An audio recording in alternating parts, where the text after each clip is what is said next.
ہو تم لوگ. یہ تین چیزیں ان کے پاس ہیں، یا وہ کیمیا گری ہے، یا شعبدے بازی ہے، یا جنات ہے. وہ بھی کوئی لاکھوں میں سے ایک بندہ ہوگا جس کے ساتھ جنات اس طرح کام کرتے ہیں، یہ یاد رکھیں، ورنہ یہ زیادہ تر شعبدے بازی ہے. اور ایمان ہمارا دیکھیں کہ وہ کائنات کا مالک جو ساری کائنات کو کن فیکون کہہ کے پیدا کرنے والا، اور یقین ہمارا دیکھیں کہ ایک شعبدے باز خبیث نمک کی چٹکی سے اتنی سی چینی بنا دیتا ہے تو ہمارا ایمان اس پر آ جاتا ہے کہ یہ ولی ہوتا ہے. نمک کی چٹکی سے وہ تمہارے سامنے کرتب کرتا ہے، اس کے بعد وہ چٹکی مٹھی بند کرواتا ہے، پھر اس کے بعد وہ چینی بن جاتی ہے، تو کہتے ہیں بڑا پہنچا ہے پیر ہے نہیں؟ ایسا ہے، یعنی کہ مالک شخص نے ایک نمک کی چٹکی سے تمہیں دور کر دیا. یہ ہمارا ایمان ہے. جبکہ حکم ہے کہ آسمان پر اڑتا ہوا دیکھو، پانی پہ چلتا دیکھو، آگ کو پھانکتا دیکھو، وہ ولی نہیں، وہ شیطان ہے. شعبدے اور کرامتوں میں فرق ہوتا ہے. ہم شعبدے بازی میں آ چکے ہیں، انہی سے ہم متاثر ہوتے ہیں، ایسے ایسے کرتب دکھاتے ہیں لوگوں کو. اب دیکھیں ہمارے پاس لوگ آتے ہیں، سلفی صاحب آپ ٹھیک ہے، آپ کی باتیں ٹھیک ہیں، مگر میں خود اس مجلس میں بیٹھا ہوں، ایک بزرگ بیٹھے ہوئے تھے، حالانکہ وہ ہمیں نہیں لگتا تھا کہ یہ نماز بھی پڑھتے ہوں گے، سگریٹ بھی وہ پی رہے تھے، لیکن میں ادھر جا کر بیٹھا ہوں تو اس نے میرا نام لے کر کہا بھائی ادھر آؤ تم. کہ میں زندگی میں پہلی بار ان کو ملا ہوں، انہوں نے میرا سب کچھ بتا دیا، تم یہ ہو، تمہارا یہ ہے، تم اس لیے آئے ہو، یہ کر کے آئے ہو. کہتے سلفی صاحب یہ کیا ہے؟ یہ کرامت نہیں تو اور کیا ہے؟ دیکھیں نا، بندہ ایک سوچتا تو ہے نا اس مجلس میں. اب میں تو پہلی بار مل رہا ہوں بھائیوں کو، تو اللہ نہ کرے، اللہ نہ کرے، اللہ نہ کرے ایسا میں ہوں، میں کسی بندے کو اس کو بلا کر یہیں کھڑا کر کے اس کا سارا کچھ بتا دوں، یہاں تک بتا دوں کہ تیری پاکٹ میں نوٹ اتنے پڑے ہوئے ہیں، تو ہلتا تو ہے نا بندہ، ہے نا. اب اس کی چیز، اس کو رد کرنے کے لیے مجھے دلیل دینی پڑے گی، ورنہ جس کے ساتھ یہ واقعہ ہوا ہے وہ کہے گا تو جھوٹا وہ سچا، کیونکہ اس نے اپنی آنکھوں سے یہ سب کچھ دیکھا ہے. اس کے پیچھے کیا ہے؟ یہ ایک بہت بڑا گمراہی کا یہ ایک ذریعہ ہے. اس کے پیچھے یہ ہے میرے بھائی کہ ہم اس کی رہنمائی لیں گے رسول اللہ صلی اللہ علیہ وسلم سے. اللہ کے نبی کے صلی اللہ علیہ وسلم کے دور میں ایک خبیث تھا، اس کا نام تھا صاف ابن سیاد. وہ کہن تھا.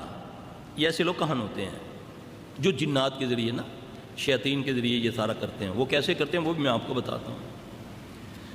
اللہ کے نبی صلی اللہ علیہ وسلم اس کو دعوت دینے کے لیے جاتے ہیں. اس خبیث کو گھمنڈ ہے، وہ کہتا ہے تو کیا جانتا جو میں جانتا ہوں، نعوذ باللہ.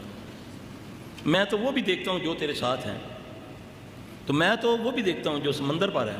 تو آپ نے فرمایا سمندر پر تو شیطان کا تخت ہے. اس نے بولا میں تیرے دل کی بات جانتا ہوں. یہ نبی صلی اللہ علیہ وسلم سے صحیح روایتیں ہیں، جا پڑھ کے دیکھ لیں. تیرے میں دل کی بات بھی جانتا ہوں. وہ نبی صلی اللہ علیہ وسلم کو کہہ رہا ہے. وہ صاف ابن سیاد، یہ سپیکر میں بول رہا ہوں، مجھے پتہ ہے ویڈیو بھی بن رہی ہے، تحقیق بھی کر لیں اس بات کی. علماء حضرات جہاں تشریف فرما ہے ان سے پوچھ لیجئے گا یہ صحیح روایت ہے یا نہیں. اس نے نبی صلی اللہ علیہ وسلم کو کہنے لگا، بکواس کرنے لگا کہ محمد صلی اللہ علیہ وسلم میں تیرے دل کی بات بھی جانتا ہوں. اللہ کے نبی صلی اللہ علیہ وسلم نے اپنے دل میں سورہ دخان کی کچھ آیات کی تلاوت فرمائی. اب قرآن اس کے لیے ایک نئی کلام تھی نا. کہنے لگا جو تو نے پڑھا ہے وہ تو سمجھ نہیں آیا، لیکن دکھ تو نے کہا ہے نا. لفظ دکھ جو ہے نا، دھواں، سورہ دخان کی کچھ آیتیں آپ نے تلاوت فرمائی. اس کے جواب میں رسول اللہ صلی اللہ علیہ وسلم نے فرمایا کہ دنیا کا سب سے بڑا ذلیل تو ہے. اب کیا سسٹم ہے اس کے پاس؟ ہر انسان کے ساتھ اللہ نے ایک جن کو پیدا کیا ہے جو اس کا ہمزاد ہوتا ہے. سمجھیں اس بات کو. وہ آپ کی ہر اس بات کو جانتا ہے جو آپ کر رہے ہیں، اللہ کہ وہ بھی باتیں جو آپ بھول چکے ہیں اس کو یاد ہیں. کیوں کہ جب اللہ کے نبی صلی اللہ علیہ وسلم، ایک واقعہ تو ذرا لمبا ہے، تو جب آپ صلی اللہ علیہ وسلم نے عائشہ رضی اللہ عنہا سے فرمایا نا کہ عائشہ کیا تیرا شیطان تجھ پر ہیوی ہو گیا ہے، تو گھبرا کے کہنے لگی یا رسول اللہ صلی اللہ علیہ وسلم میرا شیطان؟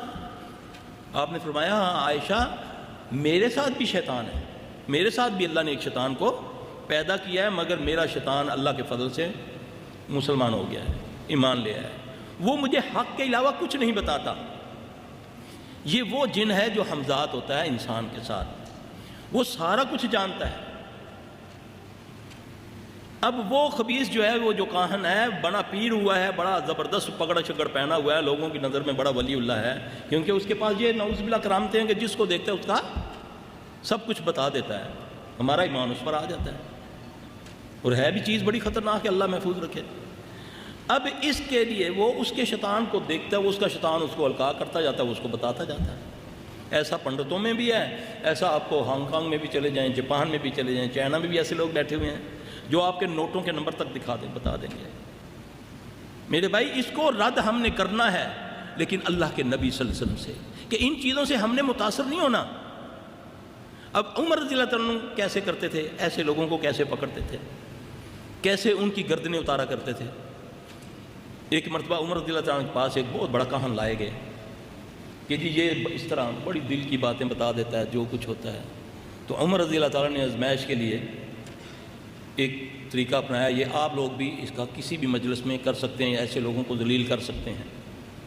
حضرت عمر رضی اللہ تعالیٰ نے ایسے اپنے ہاتھ کو پیچھے لے گئے، پیچھے کنکریاں اٹھائیں۔ اب وہ تو نہیں کنکریاں دیکھ رہا، گن کے اٹھا کر اس کو بولتے ہیں کہ بتاؤ اس میں کیا ہے۔ اس نے بولا اس میں کنکریاں ہیں۔ تو کہنے لگے کتنی ہیں؟ جتنی تھی انہوں نے بتا دی، گنی تو اتنی تھی۔ اب پھر حضرت عمر رضی اللہ عنہ پھر دوبارہ پیچھے ہاتھ دے کر گئے، پھر کنکریاں اٹھائیں، پھر اس کو گنا نہیں، اس کو گنا نہیں۔ پوچھا بولو کیا ہے؟ کہنے لگا اس میں کنکریاں ہیں۔ کتنی ہیں؟ کہتا نہیں پتہ۔ یہ ہے فارمولہ، اس کو آپ لاکھوں میں ذلیل کر سکتے ہیں انشاءاللہ اس فارمولے سے۔ یہ ہے بیک گراؤنڈ جس کو تم معاوضے مانتے ہو، کرامتیں مانتے ہو۔ معاوضے اور کرامتوں میں فرق ہوتا ہے۔ معاوضہ کہتے ہیں پانی موجود ہے تو برکت آئے گی، خالی برتن میں نبی نے تھوکا پانی نہیں آیا۔ اس بھی نقطے کو سمجھیں آپ۔ جادو یہ ہے کہ ایک چیز کچھ نہیں ہے وہ آ گئی، یہ جادو ہے۔ اللہ کے نبی صلی اللہ علیہ وسلم کسی سفر میں ہیں، سمجھانے کے لیے بتا رہا ہوں، آپ کے پاس سب صحابہ کے پاس پانی ختم ہو گیا۔ اب آپ صلی اللہ علیہ وسلم نے فرمایا صحابہ کو بھیجا، جاؤ بھائی جا کر کہیں سے پانی تلاش کرو۔ دیکھا تو دو صحابی، ایک گدھے پر ایک عورت بیٹھی ہوئی ہے، وہ گالیاں دیتی جا رہی ہے، بولتی جا رہی ہے، اس کو گھسیٹتے ہوئے مشکیزیں اس نے اپنے گدھے پہ ڈالے ہوئے لے کر آ گئے۔ اب رسول اللہ صلی اللہ علیہ وسلم جب اس کو قریب لائے، وہ بولتی جا رہی ہے بوڑھیا، وہ تو نہیں پہچانا کہ یہ نبی صلی اللہ علیہ وسلم، بدو تھی۔ رسول اللہ صلی اللہ علیہ وسلم نے اس کا مشکیزہ لیا، اس کے مشکیزے میں تھوکا، پھر اس کے بعد اپنے مشکیزے اس مشکیزے سے بھرنے شروع کر دیے، اپنے جانوروں کو پانی پلانا شروع کر دیا۔ اس کا مشکیزہ اسی کا اسی طرح ہے۔ اس کو کہتے ہیں نبیوں کا معجزہ۔ یہ نہیں کہ جی پیر صاحب کے پاس گئے، پیر صاحب نے خالی ٹرے رکھا، نعرہ لگایا غیر اللہ کا، تو ایک دم دیکھا تو چاول، مرغا، سجی بنی بنائی ساری آ گئی، دھواں اٹھ رہا ہے۔ نبی صلی اللہ علیہ وسلم تو پیٹ پہ پتھر باندھتے ہیں۔ نبی صلی اللہ علیہ وسلم جنوں کے بھی رسول ہیں، نبی ہیں۔ نبی صلی اللہ علیہ وسلم نے آج تک کسی جن سے ایک کھجور کی گٹلی بھی نہیں لی۔ صحیح نہیں ہے اسلام میں جنوں سے کام لینا، صحیح نہیں ہے۔ ہمارے میں بھی کچھ لوگ کہتے ہیں، کچھ بزرگ کہتے ہوتے ہیں صلی نہیں لے سکتا بندہ جنہ تو کم لے سکتا۔ میں پھر ان کو کہتا ہوتا ہوں کہ نہیں ایسی کوئی دلیل ہے تو مجھے آپ بتائیں۔ ایک مرتبہ ایک جگہ ڈاکٹر ذاکر صاحب نے مجھ سے یہ سوال کیا تھا کہ یہ جنوں سے کام لینا کیسا ہے، تو میں نے ان کو یہی دلیل بتائی۔ میں نے بولا میرے نزدیک یہ حرام ہے۔ مجھے کہنے لگے دلیل کیا ہے؟ میں نے بولا دلیل یہ ہے کہ اللہ کے نبی صلی اللہ علیہ وسلم نے آج تک کسی جن سے کوئی کام نہیں لیا۔ جب ہمارا کام اللہ کرے گا۔ ویڈیو کے نیچے سبسکرائب کے بٹن پہ کلک کریں، بیل کے آئیکن پہ کلک کیجئے تاکہ ہر نئی ویڈیو کی نوٹیفیکیشن آپ کو مل جائے، اور تھمز اپ کا بٹن دبا کر اس ویڈیو کو لائک کریں۔